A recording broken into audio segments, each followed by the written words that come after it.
guerras, terremotos, nações em conflitos intermináveis, o céu escurecendo subitamente, as estrelas caindo do firmamento e a terra inteira em silêncio, esperando algo grandioso. Essas imagens não são apenas parte de uma ficção apocalíptica, mas estão descritas nas palavras do próprio Jesus. Em Mateus 24, versículos 29 ao 31, ele revela um dos momentos mais intensos e esperados da história da humanidade, o retorno glorioso do Filho do Homem. Um evento que não será oculto nem simbólico, mas visível, real e arrebatador. Imagine os céus rasgando como um véu, a escuridão cobrindo o sol, e os anjos atravessando as nuvens com o som de uma trombeta que ecoa como se o próprio universo estivesse anunciando. O tempo chegou. Ninguém escapará ao impacto dessa visão. Seja você crente ou cético, será impossível ignorar o que virá do alto. Mas, o que exatamente Jesus estava revelando ali? Por que ele usa linguagem tão dramática, tão simbólica e ao mesmo tempo tão literal? Seria esse um aviso exclusivo para os discípulos daquela época? Ou um sinal dirigido diretamente a nós, que vivemos neste século de colapsos e reviravoltas? Essas perguntas abrem caminho para uma jornada profética que começa agora. E pode mudar a forma como você enxerga os últimos dias. Este é o momento ideal para você se inscrever no canal, ativar as notificações e curtir este vídeo. Você está prestes a entender por que essa profecia de Mateus 24 pode ser a chave para os eventos finais da história humana. O que virá depois pode não ser o que você espera.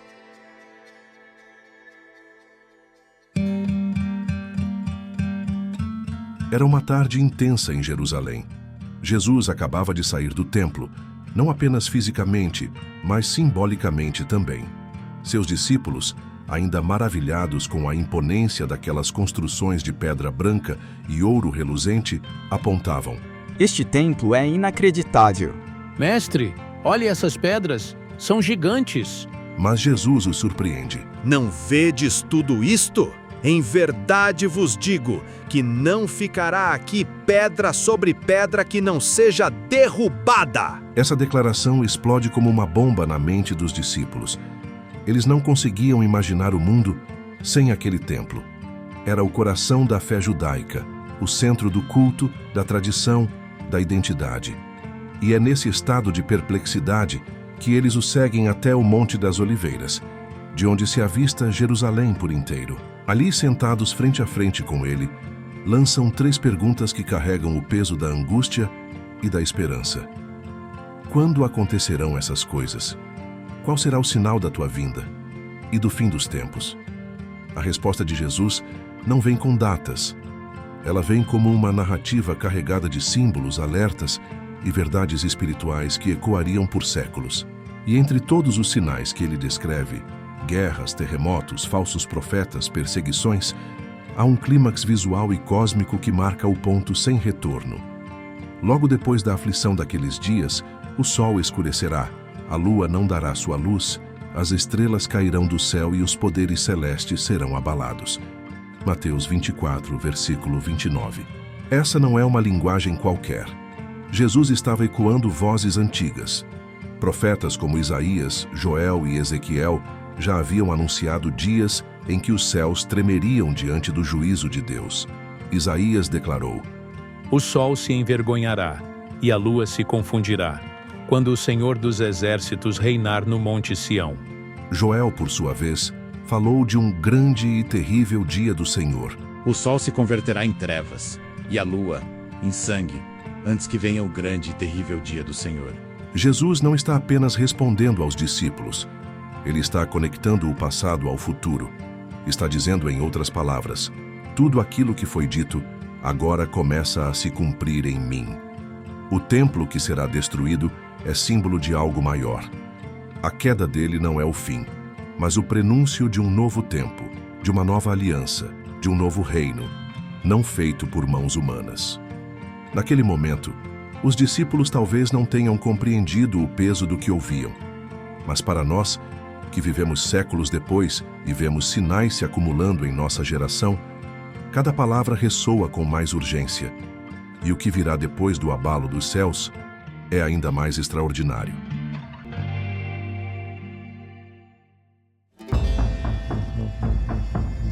E então, o céu se abre. Aparecerá no céu o sinal do Filho do Homem, e todas as tribos da terra se lamentarão. Mateus 24, versículo 30. Não há metáfora aqui. Jesus está falando de um evento global, inegável, cataclísmico. A aparição do Filho do Homem será pública, gloriosa, irreversível. Imagine por um instante. Um clarão atravessando os céus como um relâmpago que vai do Oriente ao Ocidente, visível em todos os continentes. Um som que rompe qualquer silêncio. A grande trombeta, não como uma nota musical, mas como o brado de um exército celestial. E então, em meio à nuvem que desce com majestade, surge ele, o Cristo glorificado, vindo com poder e grande glória. Esse é o mesmo Jesus que fora humilhado, crucificado, rejeitado. Mas agora não vem mais como cordeiro. Ele vem como Rei dos Reis, para restaurar, julgar e reinar. E esse retorno carrega uma reação universal. Lamento. Sim, todas as tribos da terra se lamentarão. Não por saudade, mas porque a verdade, por tanto tempo negada, agora se torna visível demais para ser ignorada. Os que zombaram, duvidaram, adiaram, agora reconhecem. Ele voltou.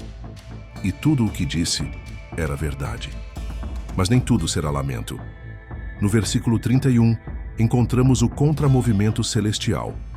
E ele enviará os seus anjos com grande clangor de trombeta, os quais reunirão os seus escolhidos dos quatro ventos, de uma a outra extremidade dos céus. Aqui está o resgate, a reunião, a colheita final, anjos sendo enviados como embaixadores celestiais, recolhendo os escolhidos de cada canto da terra, aqueles que mantiveram a fé, que esperaram com esperança, que não se curvaram diante do engano. Não haverá erro ou omissão. Não importa onde estejam, no norte ou no sul, no oriente ou no ocidente, escondidos em cavernas ou andando pelas ruas, eles serão encontrados. Não pelos seus méritos, mas porque pertencem ao Cordeiro. Esse momento é a virada definitiva. O tempo da espera termina, e o que por séculos foi pregado, finalmente se torna visível. Nosso canal tem a missão de trazer informação e clareza para você entender as profecias. Então se inscreva no canal, ative as notificações, curta e compartilhe este vídeo. A profecia está lançada e o chamado ecoa. Você está pronto para esse encontro?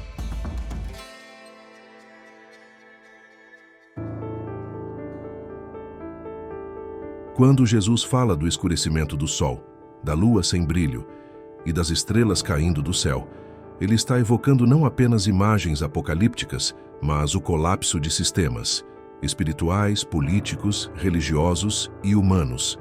Na Bíblia, os astros muitas vezes representam governos, poderes ou estruturas que dominam. O sol escurecendo, autoridades que perdem seu brilho, a lua apagando, sistemas de crença que deixam de iluminar, as estrelas caindo, líderes, influências e instituições despencando, uma a uma. Não estamos apenas diante de um eclipse literal, mas de um eclipse de tudo o que parecia sólido. Estamos vendo isso agora. Povos confusos, alianças rompidas, a moral desintegrando, a confiança nas estruturas ruindo. Parece que o mundo está sendo desconstruído diante de nossos olhos. E como Jesus disse, os poderes dos céus serão abalados. Não apenas o céu físico, mas tudo o que está acima, tudo o que governa, inclusive os domínios espirituais. Essa batalha não é apenas visível, é uma guerra espiritual em plena ebulição. Por trás das decisões dos homens, há movimentações invisíveis, onde principados e potestades agem nos bastidores da história. E em meio a esse colapso, ele aparece, não com uma aparição sutil, mas com um sinal nos céus. Qual será esse sinal? Alguns estudiosos acreditam que seja a cruz. Outros dizem que será a glória visível do próprio Cristo. O fato é, será inconfundível. E quando ele vier, os anjos serão ativados. Serão enviados como ceifeiros, não para destruir, mas para recolher. É uma missão de resgate, um chamado final aos que são dele. E essa convocação será acompanhada de som, o clangor da trombeta, como em Êxodo, como em Apocalipse. Mas, e se a trombeta soasse hoje? O que ela encontraria? Pessoas prontas? Corações em aliança?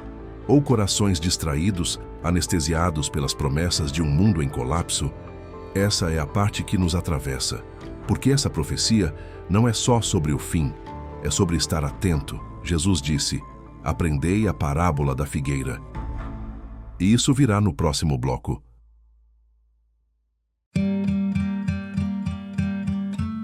Após anunciar os sinais nos céus e o retorno glorioso do Filho do Homem, Jesus entrega aos discípulos e a nós uma advertência em forma de metáfora.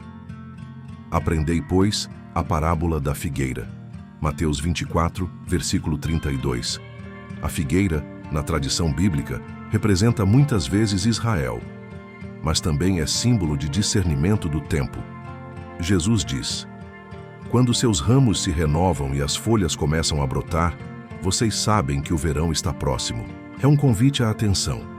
Assim como quem observa as estações sabe prever o que está por vir, quem observa os sinais espirituais, políticos e naturais também percebe que algo está se aproximando. Jesus nunca disse o dia nem a hora e alertou contra aqueles que tentam prever isso. Mas ele foi claro: vocês devem perceber a estação. E é impossível olhar para o mundo de hoje e não perceber. As folhas estão brotando. As estruturas estão sendo sacudidas. O mundo está em convulsão. Mas, ao invés de pânico, a profecia convida a vigilância e fé. Ele termina essa sequência dizendo algo profundo: o céu e a terra passarão, mas as minhas palavras não hão de passar. Mateus 24, versículo 35. É como se dissesse: tudo o que parece permanente vai desaparecer, mas o que eu disse permanece. Confie nisso. Essa profecia é mais do que um relato do futuro. É um espelho da nossa fé no presente. Ela nos convida a viver não como quem teme o fim, mas como quem espera o princípio de um reino incorruptível. Hoje, há quem zombe, há quem diga: onde está a promessa da sua vinda? Mas a demora não é ausência, é misericórdia, é chance, é tempo de alinhar o coração.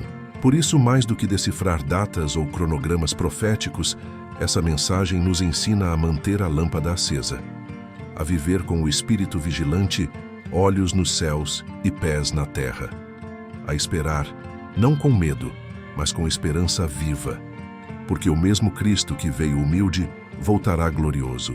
E quando o céu rasgar e a trombeta soar, não será um fim, mas um reencontro. Aproveite este momento para se inscrever no canal, ativar as notificações e curtir este vídeo. Não apenas por conteúdo, mas para que essa mensagem siga alcançando corações que ainda dormem. A pergunta que fica é: você está entre os escolhidos que serão recolhidos dos quatro ventos, ou entre os que se lamentarão ao vê-lo vindo sobre as nuvens? Comente aqui embaixo e até a próxima profecia.